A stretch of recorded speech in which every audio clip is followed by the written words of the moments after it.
지난 한 해 동안 코로나 팬데믹 현상이 계속되면서 한국교회 예배 형식에 많은 변화가 생겼습니다.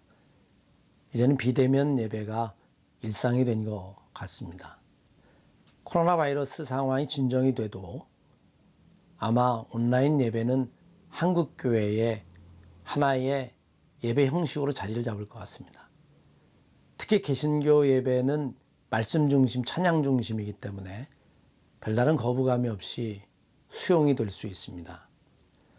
하지만 온라인 예배가 계속되면서 성찬은 어떻게 할 것인가 하는 문제는 그렇게 간단하지 않습니다. 물론 일반 교회들은 벌써 온라인 성찬을 하는 교회도 있습니다. 여러분들은 어떻게 생각하십니까? 제일 먼저 성만찬 예식의 성서적인 근거를 한번 살펴봐야 할 겁니다. 성서적인 원형은 예수 그리스도께서 제자들과 나눈 마지막 식사에 있습니다.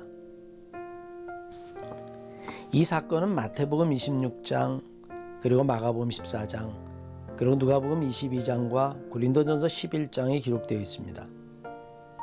주님이 제자들과 나눈 마지막 식사와 그 자리에서 하신 말씀이 오랜 교회의 전통을 거치면서 지금과 같은 예전과 예식이 된 것입니다. 따라서 지금 교회에서 베푸는 성찬 예식의 원형은 주님과 제자들의 일상적인 식사, 그러나 주님이 잡히시던 날의 마지막 식사, 그것이 이 예식의 원형이라는 것을 반드시 기억해야만 합니다. 성서 속에 등장하는 주님의 마지막 식사는 신앙적으로 아주 중요한 것 두 가지를 내포하고 있습니다. 하나는 주님께서 자신을 기억하라, 기념하라 라고 말씀하셨다는 겁니다. 주님이 하신 말씀, 주님이 몸으로 우리에게 보여주신 것들, 그것들을 잊지 말고 기억하며 살아가라고 말씀하신 것입니다. 두 번째는 최후의 만찬은 식탁 공동체 안에서 행해졌다라고 하는 사실을 우리는 결코 잊어서는 안 됩니다. 성만찬은 혼자 밥을 먹거나 아니면 포도주를 마시는 것이 결코 아닙니다. 그것은 그 자리에 모인 사람 모두가 함께 식탁 공동체에 초대되었을 뿐만이 아니라 그 속에서 바로 성만찬이 행해졌다라고 하는 사실입니다. 주님을 기억하라고 하는 말씀과 공동체 안에서 이것이 행해졌다라고 하는 것은 우리에게 아주 중요한 의미를 가져다 줍니다. 성만찬은 예수 그리스도를 기억할 뿐만이 아니라 우리를 사랑의 공동체로 묶어주는 역할을 합니다. 초대교회 시절에는 예배 후에 그냥 일상적인 식사를 나누던 사랑의 식탁이 3, 4세기에 들어서면서 교회가 커지고 성도들이 늘어나면서 함께 공동 식사를 하는 것이 불가능하게 되었습니다. 따라서 교회는 하나의 예식을 선택하게 되었고, 그리고 그것이 다듬어지면서 지금과 같은 의식의 형태, 예식의 형태를 가지게 된 것이죠. 하지만 이런 성만찬은 종교개혁 시대를 거치면서 신학적으로 다양한 주장들이 등장하게 됩니다. 먼저 카톨릭이 주장하는 성찬은 화채설입니다. 쉽게 말씀드리면 성찬할 때의 떡과 포도주가 사제의 축복에 의해서 그 모양은 그대로 있지만 그 실체가 진짜 그리스도의 몸과 피로 변한다는 것입니다. 1551년 트렌트 공회에서 교리로 선포된 이래 카톨릭의 공식적인 입장이 되어서 지금까지 이어지고 있습니다. 그러나 카톨릭에 맞서 종교개혁을 주한 마틴 루터의 성찬에 대한 주장은 조금 달랐습니다. 성찬 시 떡과 포도주의 본체는 그대로 있고 그리스도의 살과 피가 떡과 포도주 안에 함께 연합된다고 주장했습니다.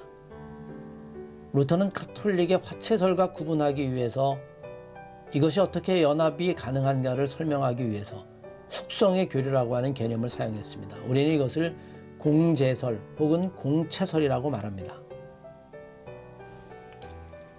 그러나 루터와 함께 종교개혁을 주장했던 칼빈은 루터의 이런 주장은 사실은 카톨릭과 크게 다르지 않다고 비난하면서 카톨릭의 화채설처럼 빵과 포도주가 실제 주님의 몸으로 변하는 것도 아니고 루터의 공제설처럼 주님의 몸이 빵 안에 계시는 것도 아니라고 말했습니다. 오직 성령을 통해서 빵과 포도주에 임한다고 주장했습니다. 우리는 이것을 성령 임재설이라고 이야기합니다.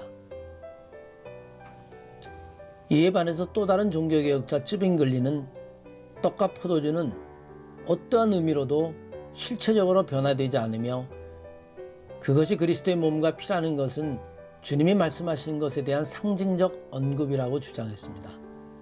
가톨릭의 화채설과는 정반대 입장에 서 있었고 우리는 이것을 상징설이라고 말합니다. 일반적으로 성만찬에 대한 개신교는 칼빈의 성령 임재설을 따르고 감리교도 성령 임재설을 받아들입니다. 이렇게 신학적 입장이 다르다는 것을 살펴보았습니다. 그러나 우리에게 신학적 입장이 다른 것보다 중요한 것은 우리가 과연 온라인 성찬을 수용할 수 있느냐 하는 것입니다. 수용한다면 우리는 어떤 의미에서 그것을 수용할까 하는 것입니다. 만약에 우리가 다 함께 모여서 성만찬을 하는 것이나 아니면 TV 모니터 앞에서 혼자 성만찬하는 것이나 성령은 어디에다 계시기 때문에 전혀 상관이 없다.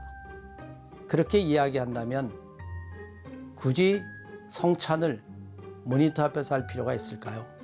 성령은 어디에든지 계시니까 자기 혼자 조용한 방에 들어가서 포도주와 떡을 놓고 그렇게 혼자 성만찬하는 것은 불가능할까요? 우리는 성만찬의 깊은 의미를 생각해 보아야만 합니다. 그러나 이런 생각은 잘못하면 현대판 사이버 영지주의가 될 수 있습니다. 성령이 어디에나 계시다는 생각에 빠져서 우리의 몸과 마음, 교회의 오랜 전통, 성령의 역사 이런 것들을 함께 연관해서 생각하지 못하게 만들기 때문에 그렇습니다. 성찬에 있어서 가장 중요한 것 한 가지를 우리는 기억해야만 합니다. 성경에 등장하는 주님의 성찬의 원형은 반드시 공동의 식사, 곧 사랑의 공동체 속에서 행해졌다라고 하는 사실입니다. 따라서 어쩔 수 없이 온라인 영상을 통해서 성만찬을 받아야 한다면 기억해야 하는 것이 있습니다.